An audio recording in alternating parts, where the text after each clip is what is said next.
Happy Wednesday morning to you, Crosspoint. It's good to be with you. We are in the church foyer right now, and we've got Tom Brennan with us here. And 3 Wednesdays ago, we did an interview with Rob Davis and kind of explored a little bit what's going on in Martha's house. So this week I wanted to talk with Tom Brennan a little bit. Thank you, Tom, for taking time off your busy schedule and flying in here. So I want to talk with Tom a little bit and explore what's going on with the DR. Now, some of you may have heard at different times, the acronym DR, and we're going to push into that a little bit, just kind of see what's going on. So, Tom, I want to just throw out a bunch of questions. So, I guess my first question is, what is the DR? What does that stand for? The DR stands for Dominican Republic, which is a country that shares the island of Hispaniola with Haiti. Okay, so it's kind of south of Florida a little bit? Or? Yes. Okay, all right. So, how did you become acquainted with the DR? How did you first find out about it, experience it, etc.? In the fall of 2000, there was 6 people from Crosspoint signed up to go on a trip, and one of them had to back out. So Pastor Tim Feather mentioned that there was an opening, and one of the missions, one of the opportunities was going to be sharing and working with baseball. So that piqued my interest, and I signed up, and in January of 2000 took my first trip. Baseball? Yes. Baseball, okay. Baseball is a ministry. Okay, awesome. Yes, I know about that. So, you took a trip to the DR. That was your first exposure to it. What happened when you got there? Like, what is a trip to the DR? What did it look like for you? Well, the organization Meeting God in Missions was formed in 2001. My first trip, I went with just a group of people from Erie, Pennsylvania. And there was a lot of construction and repairing of a church that had been damaged by a hurricane, and some vacation Bible school. And there was a small group of 6 men from California that were going to put on baseball clinics, specifically so that at the end we could share the gospel with the kids that participated in the clinic. So in May of that year, the groups were getting so large that an organization had to be formed, and Meeting God in Missions was formed. Okay, all right. Now I've heard different times, I've heard different people talk about really encountering God in the DR. And have you, can you kind of talk about that at a personal level, how you encountered God there? Like, how has that affected the way you see life? That might be the single best thing about Meeting God in Missions. The whole organization was formed for Americans to have an experience with God out in the mission field. Most of the other organizations expect, I've never met another one that didn't. They were organizations built around service.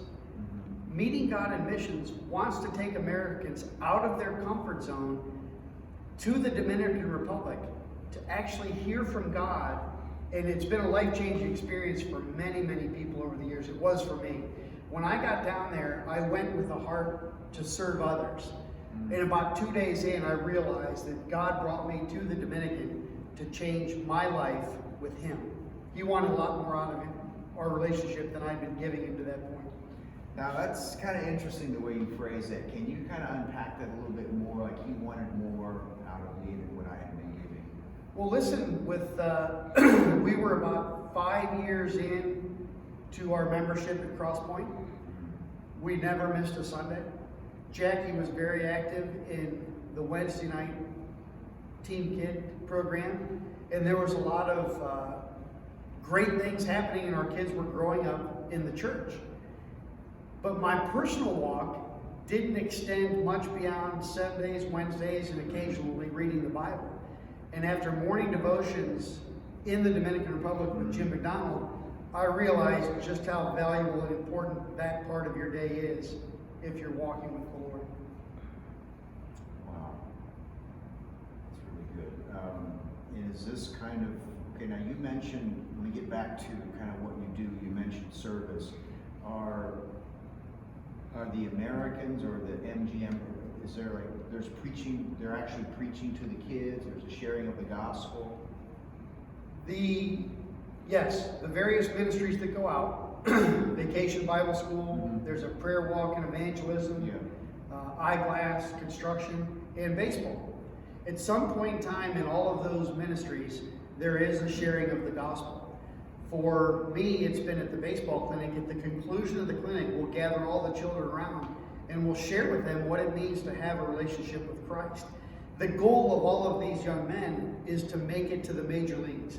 That is the goal, the money, the fame, and all the things. But so very few ever make it that far that a relationship with Christ is obviously a much greater gift that they all need.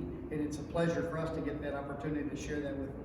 Yeah, well, I think that's really good. I've heard of organizations that focus primarily on service and then maybe even at a tactical level, those who preach only. And it's really good to bring both to the table because we need to bring service, but service without a gospel message might just be, well, good intentions. But so I really like that those two things are married in the ministries to the DR. So I guess maybe one final question for you, and maybe a little question after that, but what's the future hold for trips to the DR with COVID-19? Does anybody know the status? Are you guys going to go early next year? Well, two parts to that. The first is a follow-up. Our day starts with morning devotions. You get up about 6 o'clock and you have your own quiet time, your reading, your devotion, and then we corporately come together for worship and a time of teaching that equips you for the day. As far as this year's trips, we're going full speed ahead. We're planning for January trips, and until we hear otherwise, there will be the 4 trips in January. Okay, all right, very good. So the little question coming afterwards, so here's your chance, Tom. We have millions of viewers here on the Crosspoint videos. Is there anything else you'd like to share with the folks?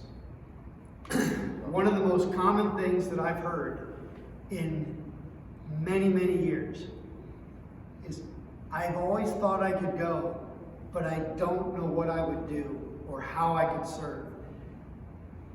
If you're feeling called to go, if the Holy Spirit's tugging at your heart, please just say yes. There are so many people in the Crosspoint body that have gone with that attitude, that came back blessed beyond belief, that share with them, talk with them, but if you're feeling the slightest tug, just say yes. It'll be a week that will change your life.